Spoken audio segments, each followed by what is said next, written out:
Hello everyone, welcome back to the Strawberry Lily channel and welcome to the Dubai Diaries, my vlog for I want to say 1 week in total that I spent, including travel time going to Dubai. I did go solo. Now, I'm not new to solo travel whatsoever, but I would say that this might be the first trip that I've taken where it's just the sole purpose of the entire trip was just like pure self-indulgence, a vacation for myself without any sort of pit stops involving work or family or travel companions. Although I did meet up with some amazing people along the way. For the most part, it was just me and my suitcase going to a destination that's been at the top of my list for at least the past year.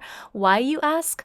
I mean, it's Dubai. Like, come on, look at it. The flashy cars, the glittery, glitzy, tall skyscrapers. Like, just get into the luxe, flashy fantasy of it all. I'm a Leo, okay? You guys know, we love that shit. So my flight was at midnight on Tuesday, October 17th.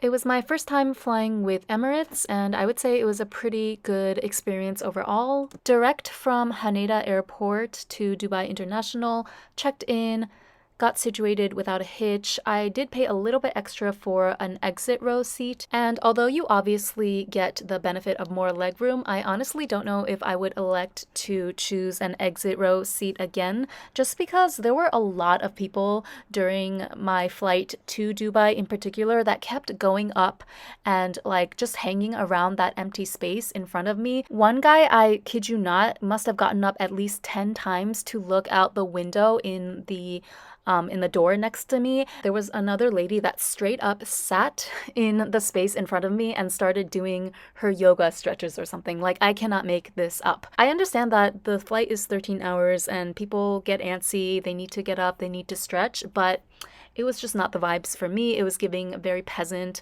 I was not into it. Anyway, the food was surprisingly good. It was like meatballs with mashed potatoes. Not bad at all. And would you know it, I was shook to find that they had my favorite movie of all time available in their media pack, Gattaca. I ain't never seen an airline actually have Gattaca as an available option in their movies before. That alone elevated Emirates so much in my eyes. Okay, they get so many brownie points from me just for that. So I took it as a sign that this was a trip that was destined to be and that only good things could come from it.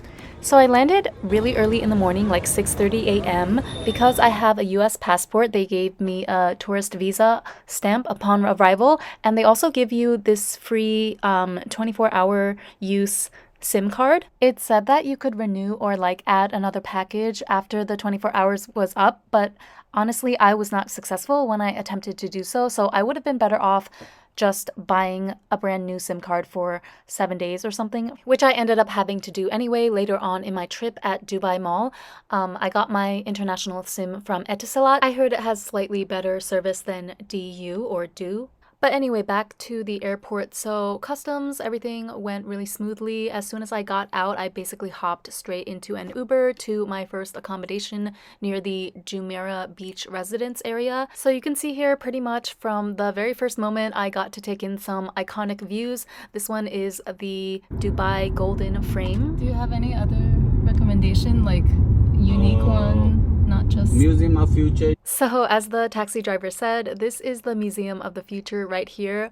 Unfortunately, this is the only footage that I managed to get of this museum during my entire trip. I was unable to book tickets to go inside in time because they were sold out like almost 2 weeks, a month in advance. Same thing with the Aura Sky Pool. So that's on me for not researching enough this time, but it's okay because there's always next time. First, Lamborghini sighting of Dubai in Jumeirah Beach residence. Okay, I was so excited and giddy. You can call me basic, I don't even care. So after dropping off my luggage at my first accommodation, I basically showered, didn't take a nap or anything, just went straight outside. It was probably 9:30 at this point. I went to my first attraction of the day, which is called the Flying Cup Dubai. Basically, they just give you like some popcorn and a drink. Popcorn, and you get a Sprite.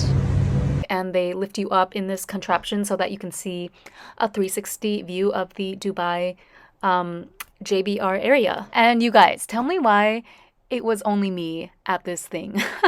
The guy told me that most people tend to come more during the evening hours, like probably so that they can see the sunset and whatnot, which makes sense. But yeah, I booked the ticket for this in advance online, but after actually going there, I realized that it's really not necessary. You can just walk in and go anytime. It's open from 10 a.m. to 12 a.m. So yeah, this was my budget-friendly alternative to the dinner in the sky experience, which runs up to like $300 per person. That one, you get a full 3-course meal. You stay up in the air for an entire hour. So I thought that this one was, all things considered, a pretty good deal for a similar type of experience, right? It was only around $22 for the ticket, including the popcorn and the drink. You can even get one without food at all, which is even cheaper. You stay up in the air for just 15 or so minutes, which honestly is enough for me. I'm not really afraid of heights, but as you could probably see in my footage, your legs do dangle. There's nothing, like there's no platform to rest them on. So yeah, that can get a little old after a while.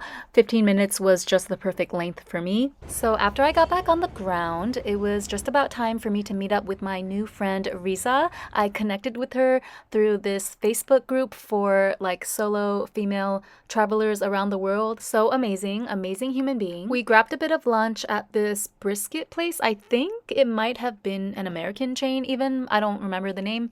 But yeah, after we got lunch, it was just about time for us to get picked up for our desert safari. But before that, oh my goodness, Riza took the most fire photos of me possibly throughout this entire trip in front of these rental Lamborghinis. I know, don't even say anything, okay? Don't ruin my fantasy. But yeah, you've probably seen this photo already multiple times by now. I plastered it all over my social media. You're probably sick of it by now, but you know what? I don't care, okay? I'm living in a Kanye West music video and you can't tell me nothing. So we made it out to the desert and we got started on some dirt bikes. It was like a 2-seater situation. Again, these photos were taken by Riza. Like, she low-key has the best photography skills of anyone else in this entire trip. Thank you so much for making me not look a mess, girl. Oh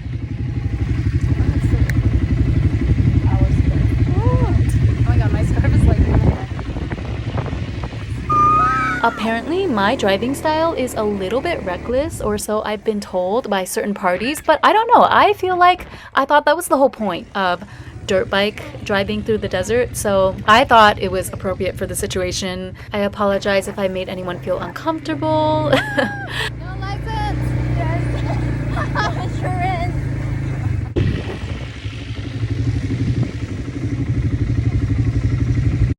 Yes, remove that.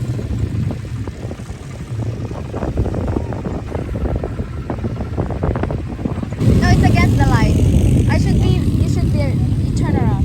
Careful. Yeah, stop. Stop.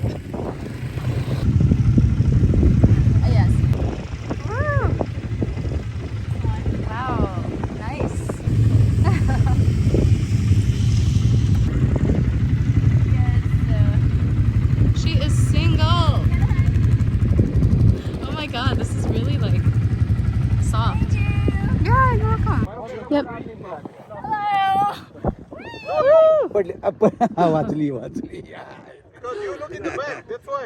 Okay, Where do I look? ready? Yeah, straight. Like up? Okay, Okay. 1, 2, 3, go. I want to share the photo. That's nice.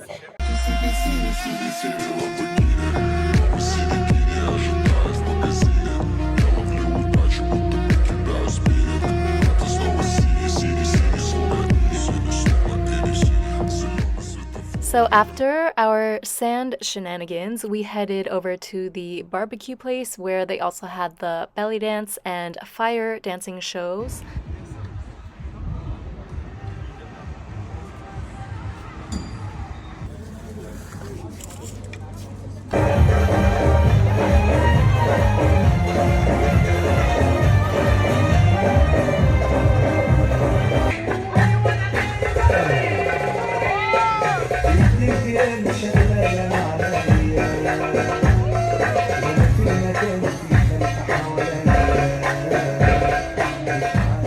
This lady was so cute. I can't even. Her smile was everything. And you see, she's up there carrying that entire huge stage by herself.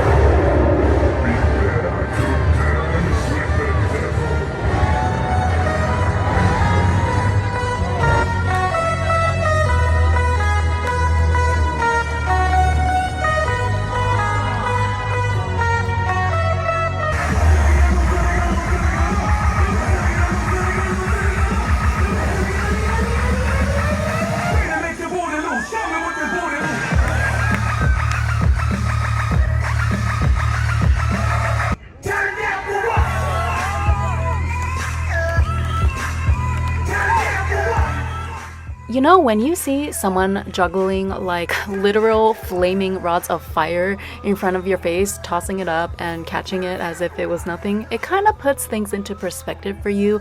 Like, that thing in your life you thought was difficult a week ago is really not. So I was inspired, honestly. It was a great way to end the night.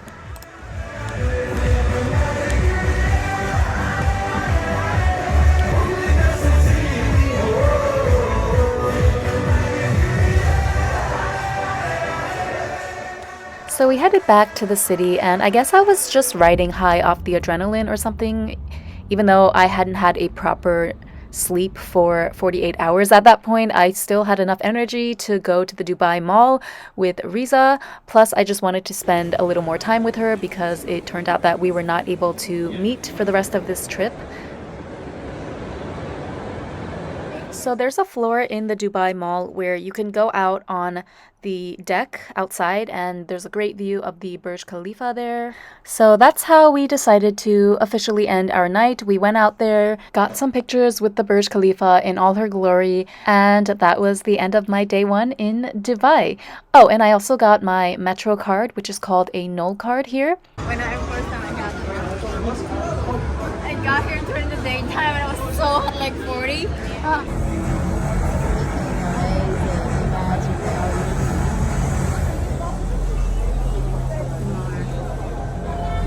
Ubiquitous. Yes. It's very futuristic. Damn. Oh my god. But why don't they have this in Tokyo? Okay, yeah, Burj Khalifa deserves all the hype.